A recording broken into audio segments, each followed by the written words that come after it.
son? Mi nombre es Pia Lorca. Yo soy Gustavo Gariaga y somos alumnos de primer año de Medicina Veterinaria. Ya, la primera actividad es de lógica proporcional. En la situación 1 tenemos que el siguiente enunciado. El caballo es un animal herbívoro y cuadrúpedo si y solo si el gato ladra o no nada. Entonces la primera actividad nos pide que especifique las preposiciones simples y le asignemos una letra. Entonces nosotros le vamos a asignar al caballo, es un animal herbívoro, le vamos a asignar la letra P. Después el caballo es un animal cuadrúpedo, le asignamos la letra Q. Y el gato ladra, le asignamos la letra R. Y al gato nada, le asignamos la letra S. Ya, en la segunda actividad tenemos que determinar el valor de verdad de cada preposición simple encontrada.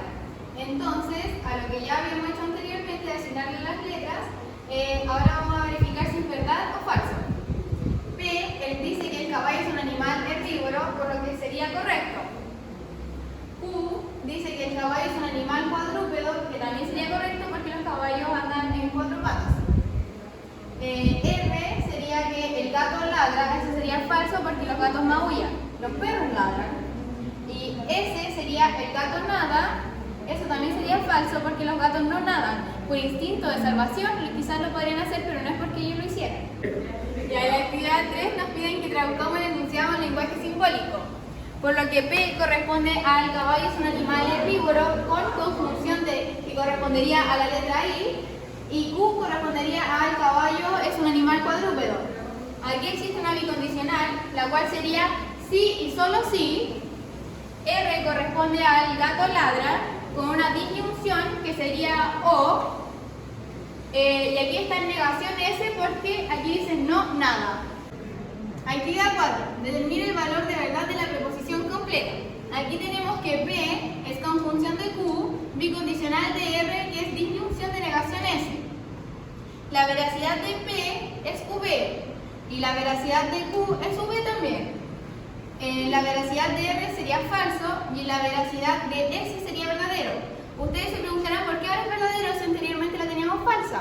Porque ahora está en negación, entonces ahí pasaría a ser verdadero. Después tenemos la V, que es una conjunción de V también, y ahí nos daría su veracidad que es verdadera. Después tenemos falso con disyunción de verdadero, que eso nos daría también verdadero. Después tenemos V con bicondicional de V, y eso nos daría verdadero, y esa sería la veracidad de la preposición completa. Ya. En la situación 2 tenemos el siguiente enunciado. El ácido fólico puede corregir la anemia, pero no evita el déficit de problemas neurológicos. Por lo tanto, no reemplaza la vitamina B12. La primera actividad era especificar las proposiciones simples y asignar la letra. La primera proposición simple que tenemos es P. El ácido fólico puede corregir la anemia. El ácido fólico puede corregir la anemia.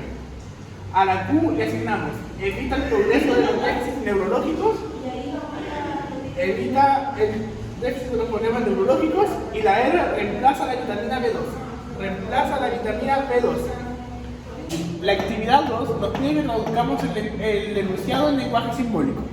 Y por eso nos da que P es conjunción de no Q. La conjunción sería pero no. Y no Q sería por no evitar. Y aquí nos vamos, lo cerramos entre paréntesis y nos vamos al ejercicio principal que nos conlleva, que es la condicional. Y entonces colocamos condicional por el por lo tanto. Eso sería nuestra condicional. Por lo tanto, y no R sería porque no reemplaza la vitamina B12. No. La actividad 6 nos decía construye una tabla de verdad para la proposición anteriormente simbolizada. Que recordemos, esta es la proposición que simbolizamos anteriormente.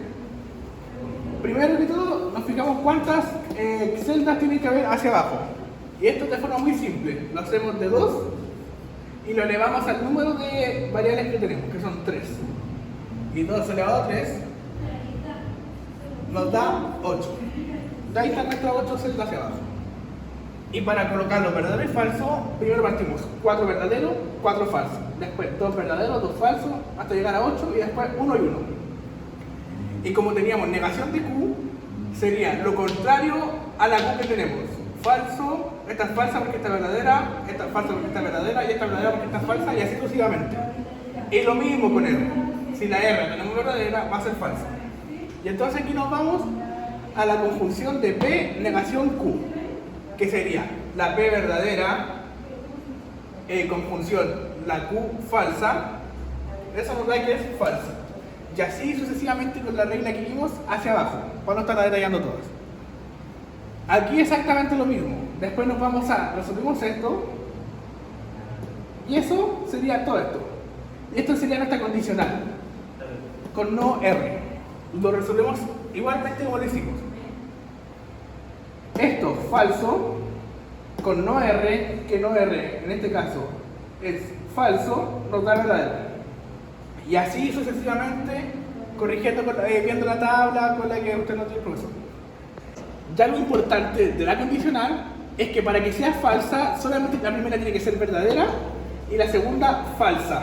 Que esta sería la primera verdadera y la segunda falsa. Es la única opción que la condicional nos pueda dar falsa, porque todo el resto es verdadero. Y en la pregunta número D, que nos dice que indique si la proposición es tautología, contradicción o contingencia, y justifique.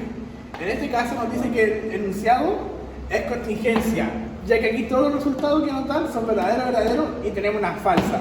Y automáticamente tenemos una mezcla de verdaderas y falsas, que eso nos da que es contingencia. En esta actividad tenemos teoría de conjuntos y en la situación 1 nos dice escribe el conjunto S es igual a B, A o B por comprensión. Todos estos datos los vamos a obtener de esta siguiente tabla. La respuesta es X tal que X pertenece a personas con grupos sanguíneos positivos. En la segunda actividad B nos dice exprese los siguientes conjuntos por extensión y obtenga su cardinalidad. Nos vamos a la tabla de nuevo y sacamos lo que nos pide en la A, que sería X tal que X tiene grupos de sanguíneos AB o el nombre de X comienza con letra P. Entonces nos dirigimos a la tabla y buscamos los nombres y sacamos por resultado Constanza, Caterine, Pamela, Belén, Sara, Alejandra, Andrés, Pedro, Patricio. Esto tiene una cardinalidad de 9. Después, en la letra B nos pide que X tal que X es hombre y tiene grupo de sangre A o tiene grupo de sangre O. Entonces nos vamos a la tabla y buscamos los nombres, los cuales serían Iván, Amaro, Patricio, Arturo, Luis, Emilio, con una cardinalidad de 6. Después, por último, en la letra C nos pide que X tal que X tiene grupo de sangre B o X tiene nombre que contiene letra I. Nos vamos a la tablita, sacamos los nombres y nos da como resultado Carmen, José, Alexis, Angélica, Jaime, Iván, Margarita, Caterine, Natalia, Amelia, Patricio, Luis y Emilio. Y eso tiene una cardinalidad 13. Situación 2. Este enunciado en resumida nos cuenta que hay 20 pacientes los cuales fueron enumerados del 1 al 20 de forma correlativa según su orden de llegada y de acuerdo a su dolencia. En este caso, E son los pacientes con dolores estomacales, la C son los pacientes con cefalea y la F son los pacientes con fiebre. Y entonces la situación 1 nos dice, realice un diagrama de Venn que represente todos los números. Entonces yo aquí ya lo tengo hecho. Entonces resumidamente el diagrama de Venn consiste en formar 3 diagramas donde se puedan unir entre 2 y en el centro se unen entre los 3. En este caso, nos damos cuenta que los que tienen cefalea y dolor estomacal son los pacientes número 1, número 15 y número 20, que son los mismos que se repiten aquí abajo. Entonces, por eso, estos están acá. Después nos dice que el paciente número 4 y el 19, el número 4 y el 19 tienen cefalea y fiebre. Entonces por eso están unidos los dos acá.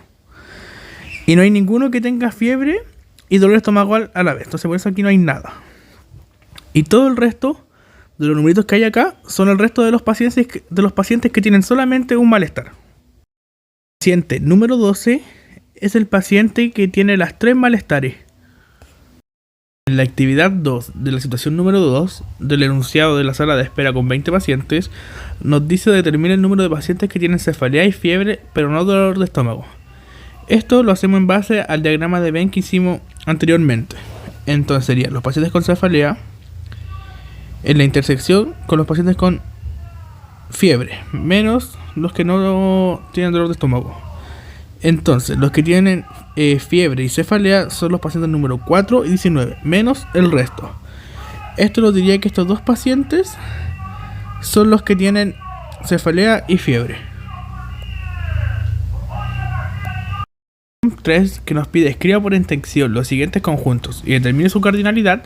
Nos vamos al ejercicio 1 primero, que es el conjunto E con la unión del conjunto C con la unión del conjunto F, su universo. En este caso los escribimos acá. La unión de todos estos conjuntos, que son los pacientes del número 1 al 20. En este caso la respuesta es ese simbolito 0 con la rayita que significa un conjunto vacío, porque no hay ningún número o ningún dato que quede fuera de este universo. Y para determinar la cardinalidad sería n, entre paréntesis a, es igual a todos los números que hay aquí dentro, que en este caso serían 20, en este caso serían las personas.